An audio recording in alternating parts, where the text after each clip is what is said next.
미국의 중산층 절반은 경제적 어려움을 겪고 있는 것으로 나타났습니다. 중산층에서 빈곤층으로의 이동도 늘었습니다. 캘리포니아주에서 멕시코 카르텔 조직과 연계된 마약 사범들이 대거 체포됐습니다. LA 한인타운의 한 아파트에 총기를 든 무장 강도가 침입해 경찰이 대규모 수색을 벌였지만 끝내 범인 검거에 실패했습니다. 주민들은 치안 불안을 호소했습니다. 차량 촉매 변환기를 훔치는 절도범들의 영상이 공개됐습니다. 보란듯이 감시 카메라에 총구까지 겨누며 범행을 저지르고 도주했습니다. 매장에서 구매한 비비탄 총을 반품하려던 10대 청소년이 무장 강도로 오인받아 총을 맞고 숨지는 사건이 발생했습니다. 여러분 안녕하십니까? 6월 7일 첫 소식입니다. 미국의 중산층이 흔들리고 있다는 조사 결과가 나왔습니다. 미 전역의 절반 이상이 기본적인 생활비용뿐만 아니라 미래를 위한 저축도 어려운 상황이라고 답했는데요. 중산층은 갈수록 줄어들고 빈곤층으로 내려가는 미국인 수가 증가하고 있다는 분석입니다. 이효정 기자의 보도입니다. 최근 미국 중산층 절반 이상이 경제적 어려움을 겪고 있는 것으로 나타났습니다. 미국인 2,500명을 대상으로 한 조사 결과 연방 빈곤선의 200%, 즉 4인 가족을 기준으로 연간 소득이 6만 달러 이상인 가구 중 65%가 재정적 어려움을 느낀다고 답했습니다. People have seen their wages go up, their earnings go up over time, but they're not enough to compensate for the higher prices. 소비자들은 기본적인 생활비 부담뿐만 아니라 저축 자체가 힘든 상황이라고 말합니다. 전체 응답자의 40%는 다음 급여를 받을 때까지 재정 계획을 세울 수 없었고 또 46%는 월 500달러를 저축하지 못한 것으로 조사됐습니다. 고소득층도 상황은 마찬가지입니다. 연방 빈곤선의 5배 이상을 버는 고소득층 가운데 25%가 청구서 지불에 부담을 느끼고 있는 것으로 나타났습니다. 이 같은 상황은 최근 급격한 이자율 상승과 인플레이션 지속 때문인 것으로 분석됩니다. 소비자들도 비싸지는 식료품과 렌트비 그리고 기름값 등으로 허리띠를 졸라맬 수밖에 없다는 반응입니다. Just try not to eat out as much. Kind of realized pretty quickly that that's unsustainable. So just trying to make some more meals at home. I have seen it increase, definitely. 실제로 지난 3년간 식료품 가격은 21% 이상 증가했고 주거 비용도 18.37% 상승했습니다. 이 같은 현상은 결국 경제 침체와 소비자들의 신용카드 연체율 상승으로 이어질 수 있다는 지적도 나옵니다. Inflation has raised household expenses 20, 25%, sometimes more just over the last 3 or 4 years. Well, income may not have kept up with that. And so you have more households that have either run down their savings or are now running up debt in an effort to bridge that gap. 1971년 미국의 중산층은 61%에 달한 것에 비해 2023년에는 51%에 그쳤습니다. 이처럼 전문가들은 빈곤층으로 하락하는 미국인들은 느는 반면 중산층은 붕괴 위기에 처해 있다며 우려하고 있습니다. MBC 뉴스 이효정입니다. 앞서 유럽중앙은행이 기준금리 인하를 단행하면서 전 세계의 시선이 미국 연방준비제도로 향했는데요. 오늘 발표된 미국 신규 일자리 수가 예상보다 크게 늘어난 것으로 집계됐습니다. 노동시장이 여전히 뜨겁다는 건데 미국 연준이 금리 인하에 더 신중해질 것으로 보입니다. 뉴욕에서 임경아 특파원입니다. 미국 노동부는 지난 5월 비농업 일자리가 전월 대비 27만 2천 명 늘었다고 발표했습니다. 전문가 전망치 19만 명을 크게 웃도는 수치로 직전 12개월 평균 증가폭 23만 2천 명보다도 많았습니다. 의료, 정부 부문과 함께 휴가철을 앞두고 여가 접객 등에서 취업자 수가 크게 늘어난 겁니다. This May jobs report was full of surprises. The economic expansion continues. We had hiring that exceeded expectations. 시간당 평균 임금 상승률도 전월 대비 0.4%로 시장 전망치를 웃돌았습니다. 미국 연방준비제도는 기준금리를 내리려면 물가 상승률이 둔화돼야 하고 그러려면 노동시장부터 더 식어야 한다는 입장을 밝혀왔습니다. 마침 지난 4월 고용 증가폭이 줄어들고 주간 신규 실업보험 청구 건수가 늘면서 노동시장이 식어가는 것 아니냐는 시장 기대를 키워놓은 상황이었습니다. 금리 인하 기대감에 찬물을 끼얹는 고용 지표가 나오면서 뉴욕 증시 주요 지수는 모두 하락 마감했습니다. 금리 선물 시장은 고용 지표 발표 직후 연준이 9월에 기준금리를 동결할 확률을 하루 전 31%에서 46%로 크게 높였습니다. 시티그룹과 JP모건 체이스는 7월로 예상했던 연준 금리 인하 시기를 각각 9월과 11월로 늦췄습니다. 뉴욕에서 MBC 뉴스 임경아입니다. 캘리포니아주에서 마약 밀매 혐의와 관련해 수십 명이 대거 체포됐습니다. 법무부에 따르면 400여 명이 넘는 연방과 주, 지방법원 집행관들의 단속 끝에 마약 밀매 혐의와 관련해 25건의 수색 영장을 발부했고 47명의 용의자를 기소했습니다. 현재까지 모두 36명이 체포된 가운데 용의자들은 모두 카르텔 조직과 연계돼 활동했던 것으로 드러났으며 당국은 여전히 도피 중인 추가 용의자 11명을 수색하고 있다고 밝혔습니다. 수색 영장은 LA와 샌디에고, 임페리얼 카운티와 프레즈노, 그리고 애리조나주 피닉스, 오리건주, 세일럼 전역의 25개 장소에서 발부된 것으로 알려졌습니다. 당국은 현재까지 200만 회분의 펜타닐과 714파운드 이상에 달하는 메삼페타민, 또 코카인과 헤로인 등 각종 마약류와 권총과 소총을 포함한 52정의 총기류가 회수됐다고 전했습니다. 한편 국경 순찰대원으로 근무하는 알렉산더 그린들리 대원도 필로폰 밀매 혐의로 체포된 것으로 알려졌습니다. 어제 LA 한인타운의 한 아파트에 총기를 든 무장강도 침입 신고가 보고돼 오랜 시간 동안 한인타운 한복판이 통제되는 사건이 발생했습니다. LA 경찰국은 어제 오후 5시 30분쯤 벌몬트 애비뉴 7가의 웨스트타워 아파트에 총을 든 남성들이 침입했다는 신고를 받고 출동했다고 밝혔습니다. 경찰은 현장에서 아파트 내부에 있는 주민들을 전부 대피시키고 건물 전체를 통제한 채 용의자 수색에 착수했습니다. 수사는 늦은 시간까지 이어졌지만 결국 경찰은 아무도 체포하지 못한 것으로 알려졌습니다. There's someone that's with a gun inside the parking structure. There was multiple suspects in it. No suspects caught. They were detained, but they were ruled out as the suspects. 이번 사건으로 주민들은 한인타운 치안 문제에 대한 불안감을 호소했고 경찰은 추가 수사를 진행할 예정이라고 전했습니다. 생각한 것보다 좀 되게 위험해서 좀 그런 불안한 거를 좀 항상 좀 갖고 살아야 되는 것 같아요. 한편 사건 발생 당시 아파트 주변이 폴리스 라인으로 장시간 차단되면서 퇴근길 극심한 교통체증이 이어졌습니다. 최근 헐리우드 유명 배우가 자신의 차량에 총매 변환기를 훔쳐가려던 절도범들에게 맞서다 총이 맞고 숨지는 사건이 발생한 가운데 차량 부품을 훔쳐가는 범죄가 점점 대담해지고 있는 것으로 나타났습니다. LA 가디나 경찰국은 한 여성의 집 앞에 주차되어 있던 토요타 프리우스 차량의 총매 변환기를 훔쳐가는 절도범들의 모습을 공개했습니다. 3인조로 구성된 절도범들은 2명은 주변 망을 보고 1명이 차량의 총매 변환기를 떼어낸 후 어두운 색의 차량을 타고 도주하는 모습이 담겼습니다. 특히 망을 보던 1명은 주택에 설치되어 있던 감시 카메라를 발견하자 오히려 카메라에 총구를 겨누며 집주인을 위협하는 모습도 포착됐습니다. 경찰은 절도범들의 정확한 정보는 파악되지 않았다면서 주민들의 적극적인 제보를 당부했습니다. 오늘 플로리다주의 한 은행 드라이브스루에서 총격이 발생해 어린이를 포함한 3명이 숨졌습니다.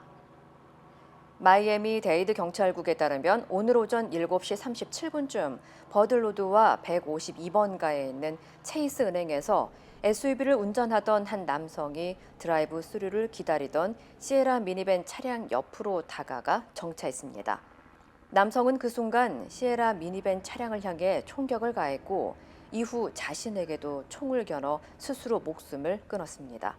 이 총격으로 미니밴에 타고 있던 43살 여성과 뒷좌석 카시트에 앉아있는 3살 아들이 숨진 것으로 확인됐습니다. I don't know what exactly she was doing at the bank. At this point, there's no further details in this incident. We don't know the relationship between the subject and the victims, and it's still an ongoing scene. 한편 경찰은 정확한 범행 동기와 가족관계 여부도 조사 중이라고 전했습니다.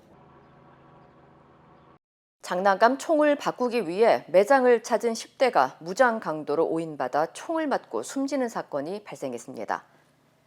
워싱턴주 랜턴 경찰국은 17살 청소년에게 총격을 가해 숨지게 한 51살 남성을 체포했다고 밝혔습니다. 경찰에 따르면 용의자는 스포츠 용품점에서 구입한 비비탄 총을 반품하기 위해 매장을 찾은 10대 청소년 3명을 본 후 총을 소지하고 있다고 판단해 대치 상황을 이어가다 자신이 갖고 있던 총으로 청소년 중 한 명에게 여러 발의 총격을 가했습니다. 총을 맞은 청소년은 현장에서 숨졌습니다. He saw these kids walking inside with their airsoft guns, and he took it upon himself to confront them. 이 남성은 해당 매장의 보안 요원으로 근무해 총을 소지하고 있었으며 총격 당시에는 비번이었던 것으로 알려졌습니다. 체포된 용의자는 당시 청소년들이 갖고 있던 총을 빼앗는 과정에서 그 무리 중 한 명이 자신의 허리춤에 있는 총을 움켜쥐는 것을 느껴 총을 쐈다고 밝혔습니다. 현재 용의자는 2급 살인 혐의로 수감된 상태며 오는 10일 검찰 기소 여부가 결정될 예정입니다. 고등학교 졸업식에서 흑인 교육감과 악수하려던 자신의 딸을 막기 위해 교육감을 행사장 밖으로 밀쳐낸 백인 아버지에 대한 인종차별 논란이 일고 있습니다. NBC에 따르면 위스콘신주의 바라부 고등학교 졸업식에서 학생들이 졸업장을 받고 관계자들과 악수를 나누는 행사가 진행되던 중 한 백인 남성이 갑자기 무대로 난입해 악수를 하려던 흑인 교육감을 무대 밖으로 밀쳐냈습니다. 매튜 에디로 알려진 이 백인 남성은 자신의 딸이 흑인 교육감과 악수하는 것을 막기 위해 이 같은 행동을 저지른 것으로 알려졌습니다.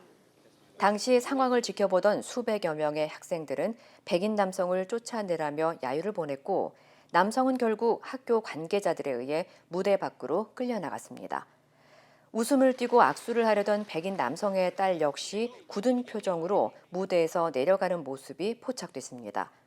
특히 해당 장면이 공개된 이후 백인 남성의 행동이 명백한 인종차별이라는 논란이 일고 있는 가운데 검찰은 현재 이 남성을 치안 방해 혐의로 기소하고 조사를 진행 중입니다. 한편 검찰에 기소된 남성은 과거 흑인 교육감이 자신의 딸에게 불합리한 처사를 한 데 대한 앙심을 품고 벌인 일이라고 주장하고 있는 것으로 알려졌습니다. 유튜브가 총기 관련 컨텐츠에 대해 더 강한 규제를 하겠다고 발표했습니다. 유튜브 측은 오는 18일부터 총기 안전장치를 제거하는 방법을 설명하는 동영상을 전면 금지시키고 수제 총기와 자동 무기, 소음기와 같은 총기 관련 동영상은 18살 이상만 시청할 수 있도록 제한하겠다고 밝혔습니다. 또한 총기와 총기 액세서리를 홍보하는 일명 건플루언서가 최근에 많아졌다며 해당 정책이 크리에이터들의 동영상 게시는 물론 라이브 스트리밍을 금지시킬 수 있는 해결책이라고 덧붙였습니다. 한편 유튜브 관계자들은 총기 관련 컨텐츠가 어린이들에게 심적으로 큰 충격을 줄 수 있고 심지어는 폭력성을 키울 수 있다고 판단해 올바른 운영을 위한 정책으로 지침을 업데이트했다고 전했습니다. 최근 OTT 스트리밍 서비스에 밀려 매출이 감소하고 있는 영화 산업계가 관람객들을 다시 끌어모으기 위해 다양한 이벤트를 시도하고 있는 것으로 나타났습니다. CNN은 영화 데드풀 앤 울버린이 개봉을 앞두고 영화 캐릭터를 묘사해 만든 팝콘 버킷, 팝콘통을 홍보하고 있다면서 극장가에서 관람객들을 다시 불러 모으기 위한 다각적인 노력을 기울이고 있다고 소개했습니다. 앞서 영화관 체인 AMC는 SF 영화 듄 파트 2의 개봉에 맞춰 극중 캐릭터인 모래벌레를 본따 만든 팝콘통을 선보여 $25에 판매되던 팝콘통이 $100가 넘는 가격으로 되팔리는 등 큰 화제를 모은 바 있습니다. 전문가들은 최근 영화 산업계가 스트리밍 서비스와의 경쟁에서 살아남기 위해 다양한 마케팅을 전개하고 있다면서 팝콘통과 같은 굿즈 마케팅이 영화에 대한 엄청난 홍보 효과는 물론 새로운 수익원이 되고 있다고 분석했습니다. 한편 데이터 분석업체 컴스코어에 따르면 지난 메모리얼데이 연휴 기간 미국의 박스오피스 수입은 1억 2,830만 달러를 기록해 지난 1995년 이후 최저치를 기록했습니다. 미 북서부 지역에서 판매된 일부 틸라목 치즈 슬라이스에서 이물질이 발견돼 리콜 조치됐습니다. 코스코는 자체 상품으로 생산된 틸라목 치즈 슬라이스에서 검정색과 회색 플라스틱 조각이 발견돼 자발적 리콜에 들어갔다고 밝혔습니다.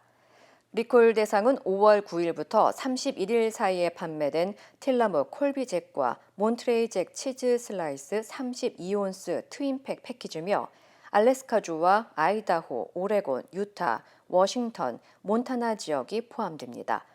코스코 측은 아직까지 이로 인한 부작용은 보고되지 않았지만 해당 제품을 구매한 소비자는 교환이나 환불받을 것을 당부했습니다. 힘들고 어려울 때 실력 있는 변호사가 필요하십니까? 60년 역사의 대형 로펌 KMFM 로펌의 최미수 변호사와 함께하세요. 교통사고, 민사법, 형사법, 가정법 등 풍부한 경험과 최고의 실력으로 완벽하게 도와드립니다. 최고의 보상을 책임지는 실력 있는 대형 로펌. 도움이 필요할 때 강한 힘이 되는 변호사. KMFM 로펌 최미수 변호사. 213-427-2350. 동해에서 대규모 석유와 가스가 나올 수 있다고 분석한 해외 전문가가 공식 기자회견을 열었습니다.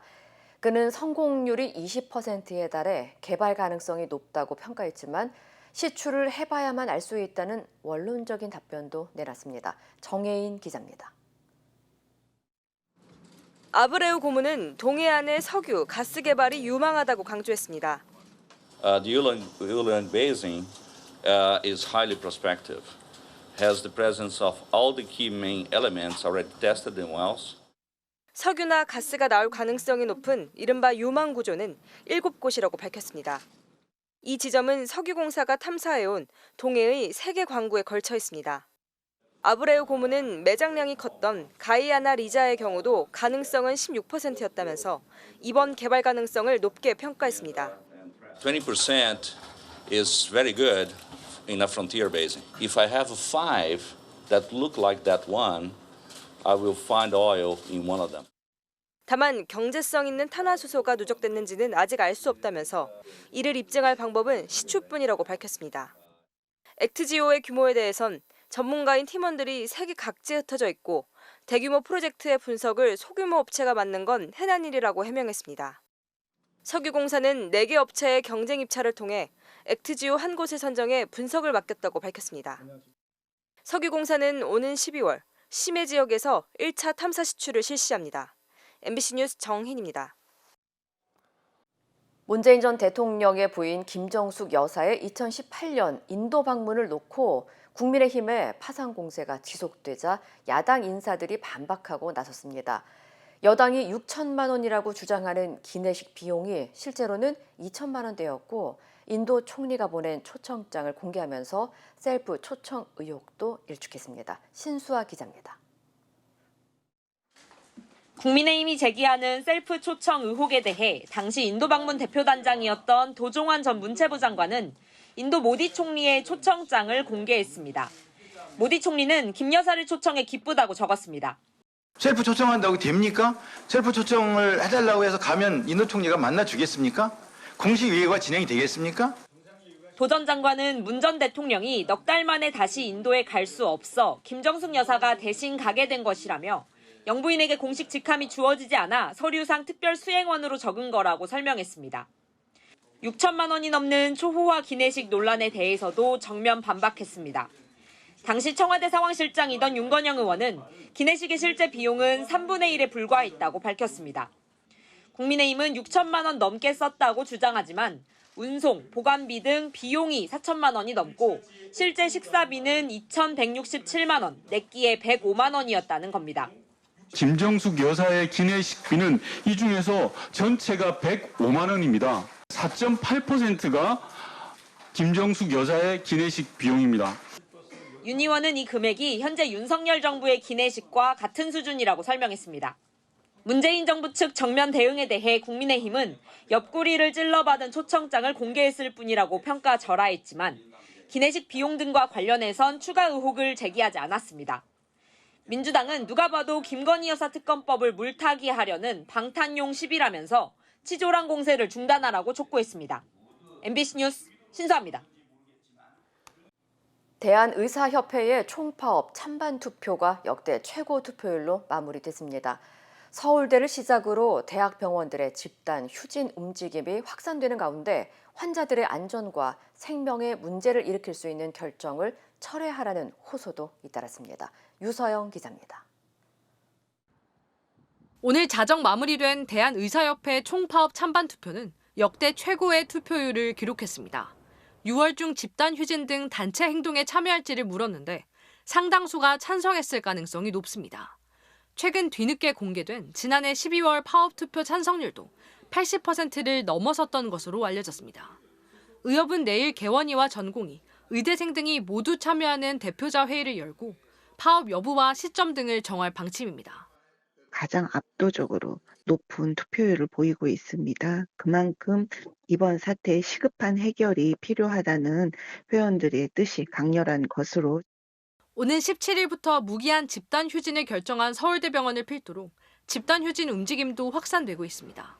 성균관대와 고려대 의대 비대위가 긴급 회의를 열었고 가톨릭 중앙의료원 교수들도 주말 동안 의견을 모으기로 했습니다. 교수가 가만히 있으면 안 되겠다. 그런 것도 이제 공감대가 형성되고 있는 거죠. 계속 아무 반응이 없으면 다른 대학도 움직이겠죠. 하지만 의료 현장의 근심은 깊어지고 있습니다. 정부와 의사 집단은 더 이상 무책임하게 환자와 병원을 방치해서는 안 됩니다. 서울대 병원장은 진료가 의사의 첫 번째 의무라며 집단 휴진을 허가하지 않겠다고 밝혔습니다. 또 병원을 믿고 다니는 환자들의 불편을 넘어 안전에도 상당한 문제를 일으킬 수 있다며 결정을 철회하라고 요청했습니다. 환자단체들도 집단 휴진은 환자들이 내팽개친 무책임한 행태이자 생명권을 박탈하는 결정이라며 즉각 철회하라고 호소했습니다. MBC 뉴스 유서영입니다.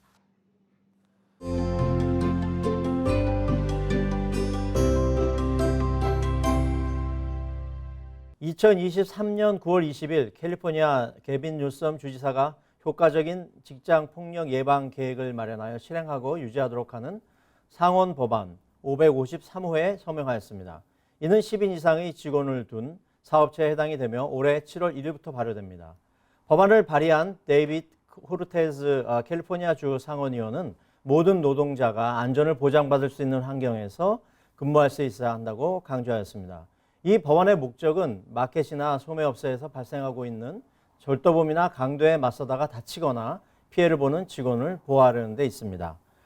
또한 이 법안의 핵심은 마켓 직원이 업주나 고객의 요구에 의해 절도범이나 강도에 맞서는 것을 금하는 것입니다. 또한 직장 내 보안 요원을 배치하고 총기 난사범에 대한 대응 교육을 의무화하는 내용이 담겨 있습니다. 캘리포니아 직원안전보건국 표준위원회가 이와 관련하여 몇 년 동안 표준안을 마련하기 위해 노력하였고 최근에는 표준안이 마련되어 있는 상태입니다. 이 법안에서 의미하는 직장 폭력은 고용 장소에서의 폭력 행위뿐만이 아니라 폭력 위협에 대한 것도 포함됩니다. 이 계획에는 첫째, 직장 폭력 신고 시 고용주의 대응 프로토콜, 두 번째는 이러한 위험이 감지됐을 경우에 시정 절차, 세 번째는 사고 후 대응 및 조사 관행, 네 번째는 지속적인 직장 폭력 예방 평가, 필수 검사 및 잠재적 위험 식별을 위한 계획, 다섯 번째는 직원 교육 과정, 여섯 번째는 보복에 대한 두려움 없이 보고할 수 있는 방법을 포함한 직장 폭력에 대한 지속적인 직원 커뮤니케이션에 대한 세부 정보, 일곱 번째는 연간 검토 및 평가 등이 들어가 있어야 합니다. 또한 직원 교육이 매년 시행되어야 하는데 교육은 대화형이어야 하며 직원들에게 질문할 기회를 제공해야 하고 직원이 적극적으로 참여하도록 해야 합니다. 사건이 일어나면 신고하는 방법, 폭력 위험에 대응하는 방법, 신체적 상해를 방지하기 위한 전략에 대한 정보 사고의 기록 및 법무 관련 위험에 대한 교육, 각 직업장 위치 및 다양한 직무 기능에 대한 고유한 위험에 대해 다루어야 하며 이러한 내용들은 모두 기록되고 보관되어야 합니다. 이 법안을 준수하지 않을 경우 위반 건당 18,000달러에서 25,000달러까지 벌금이 부과될 수 있으며 위반이 반복되거나 교정이 이루어지지 않으면 벌금이 누적되고 처벌 수준이 높아지게 되므로 10인 이상의 직원을 둔 회사들은 미리 준비하셔야 하겠습니다.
이상으로 6월 7일 금요일 뉴스를 마칩니다. 시청해주신 여러분 고맙습니다.